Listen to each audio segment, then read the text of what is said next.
conflitos no campo. Como as más condições de vida dos moradores do campo contribuíram para a eclosão de uma série de conflitos nos primeiros anos da República. Se você chegou de paraquedas aqui, você está no canal Sistema de Ensino Monte Carlo. Esse canal feito para você que é estudante, é um canal com consultoria para te ajudar na sua demanda escolar, assim como na sua demanda acadêmica, certo? Nessa aula nós vamos falar sobre a Guerra de Canudos, o cangaço, o movimento do contestado, tá? Antes de mais nada, preciso observar que a aula de hoje é só um recorte, tá? A Guerra de Canudos, o cangaço e a Guerra de Contestado tem muito conteúdo para ser explorado, e como a aula de hoje ela se direciona para os alunos do fundamental e do ensino médio, então é só um recorte. Em um momento oportuno, nós vamos voltar com esses assuntos de forma mais detalhada e em aulas separadas, tá certo? Então, dito isso, vamos para a aula. O que esses movimentos sociais que ocorreram na Primeira República, em especial a Guerra de Canudos, a Revolta do Contestado e o cangaço, elas têm em comum? O que elas têm em comum é esse caráter religioso, esse caráter messiânico e também o que ficou na historiografia conhecido como banditismo, banditismo social, um bando, né? Um bando de marginais, um grupo de bandoleiros que causavam terror e que eram uma oposição ao governo que estava se instaurando, se estabelecendo, e que por várias vezes eram comparados como monarquistas, pessoas que queriam trazer a monarquia de volta, por não concordarem com os parâmetros da República, né? No final do século XIX, na passagem do Império para a República, ainda predominava no Brasil uma característica econômica herdada da época colonial: latifúndios, monocultura, técnica de produção rudimentar. E a abolição da escravatura em 1888 não significou a modernização das relações de trabalho e a criação de leis de proteção ao trabalhador, né? Foi dito na aula anterior que a abolição da escravidão ela foi feita por pressão e ela não teve planejamento algum, nem para os donos de escravo, como para o próprio escravo em si. E nesse cenário de subdesenvolvimento econômico e de superexploração dos trabalhadores, agravado por um regime político e eleitoral excludente, que era caráter desse momento republicano, surgiram movimentos sociais baseados na religiosidade popular e na liderança messiânica, como o exemplo de Canudos e Contestado, e também da prática do chamado banditismo social, que isso aí já fica a cargo do cangaço. Antônio Vicente Mendes Maciel, Antônio Conselheiro, nasceu provavelmente no ano de 1830, no interior do Ceará. Quando criança e adolescente estudou para ser padre, mas ao se tornar adulto, acabou exercendo outras profissões. Ele foi comerciante, ele foi advogado. Por volta de 1871, ele iniciou suas peregrinações pelo interior do Sergipe, Pernambuco e Bahia, pregando mensagens religiosas e aconselhando os sertanejos. Antônio ele procurava ainda organizá-los para a realização de obras para a construção de igrejas, casas, açudes, ajudava nas colheitas agrícolas. Então, seu papel como líder comunitário cresceu de forma contínua. e pela população ele passou a ser visto como uma liderança religiosa e política. Esse beato passou a ser chamado assim de Antônio Conselheiro. Em 1893, Antônio Conselheiro e seus seguidores fundaram um povoado comunitário na antiga fazenda Canudos, às margens do rio Vazabares, na Bahia. E essa região ficou batizada como Belo Monte. Sua comunidade tinha organização baseada no trabalho agrícola coletivo. Canudos tinha relação comercial com as vilas e cidades da região e chegou a reunir algo em torno de entre 20 e 30 mil moradores. À medida que a comunidade cresceu, os fazendeiros passaram a notar a perda de mão de obra e a igreja, por consequência, a perda de fiéis. Diante disso, o governo foi chamado a intervir contra Canudos. As autoridades procuraram justificar a ação armada, alegando que as pregações de Conselheiro provocavam sua vocação monarquista e representavam assim uma ameaça à ordem republicana. Já que toda guerra ela tem que ter um motivo, né? Então o motivo contra Canudos foi esse, um reduto de monarquistas. Em 1896, forças federais e baianas iniciaram a campanha militar para destruir Canudos, e apesar da superioridade bélica, o exército do governo foi derrotado pelos conselheiristas. O mesmo aconteceu com a segunda e com a terceira expedição. Canudos só foi destruída com a quarta expedição, quando mais de 10 mil homens fortemente armados foram enviados ao sertão baiano para atacá-los. E após 3 meses de combate, o arraial foi derrotado pelas forças republicanas em 5 de outubro de 1897, e a maior parte dos habitantes foi morta. Há relatos que, mesmo após a queda do arraial, muitos prisioneiros foram mortos e várias crianças foram abandonadas ou entregues à adoção. Um dos registros mais impressionantes sobre a Guerra de Canudos foi produzido pelo escritor Euclides da Cunha, que cobriu um período da campanha como correspondente de um jornal paulista. No seu livro Os Sertões, publicado em 1902, é uma combinação de romance com relato histórico e jornalístico. Canudos, velha fazenda de gado à beira de Vazabares, era em 1890 uma tapera de cerca de 50 capoadas de pau a pique. Estava, porém, em plena decadência quando lá chegou aquele conselheiro, em 1893, data daquele ano a sua revivescência e crescimento rápido. O aldeamento efêmero dos matutos vadios, centralizado pela Igreja Velha, que já existia, ia transmudar-se, ampliando-se.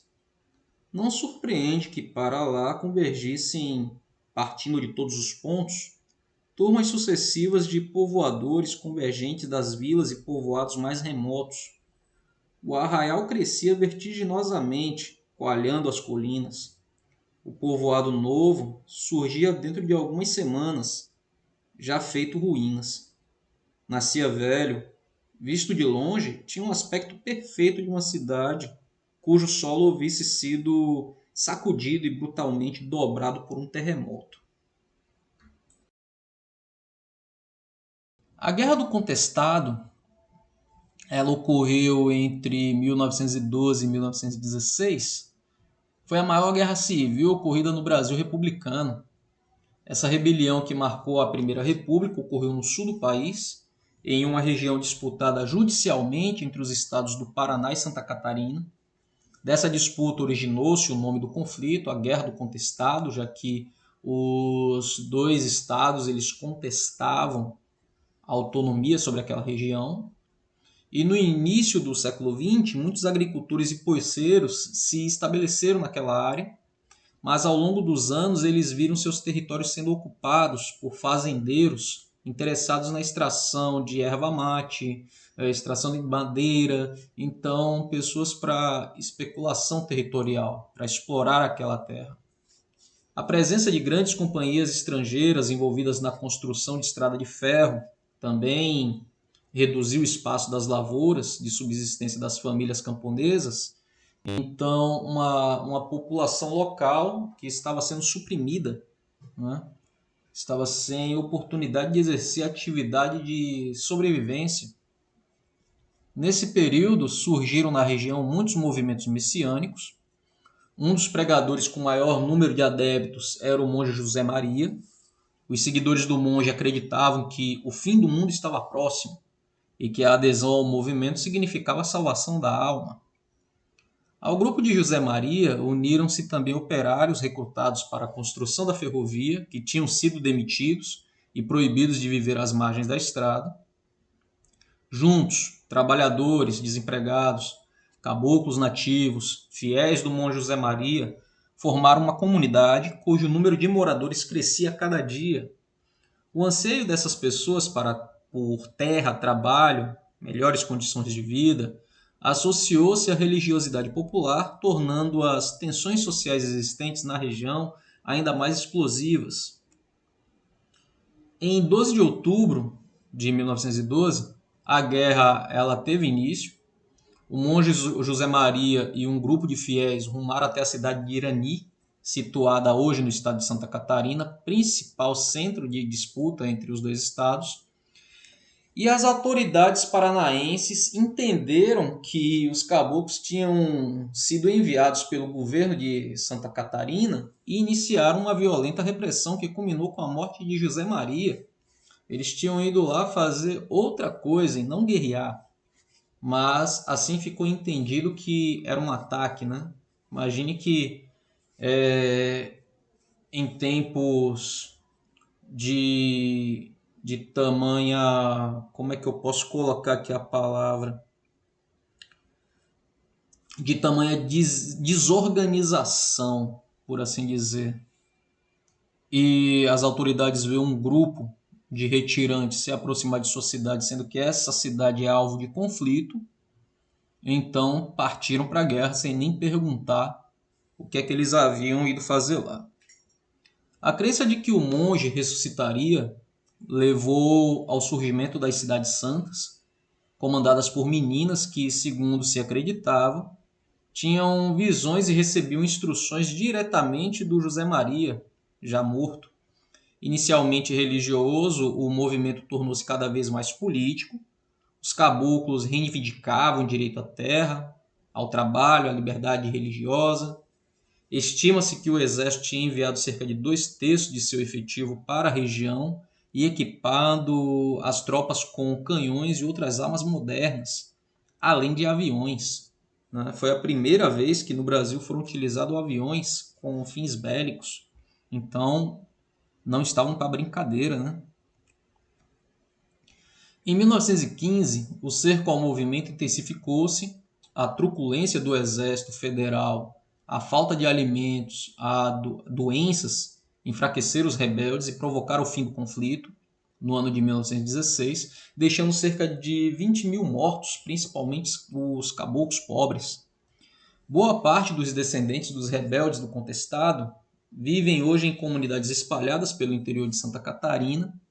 Alguns municípios, como Timbó Grande, onde ocorreu a última Batalha do Contestado, 44,2% da população é pobre ou indigente.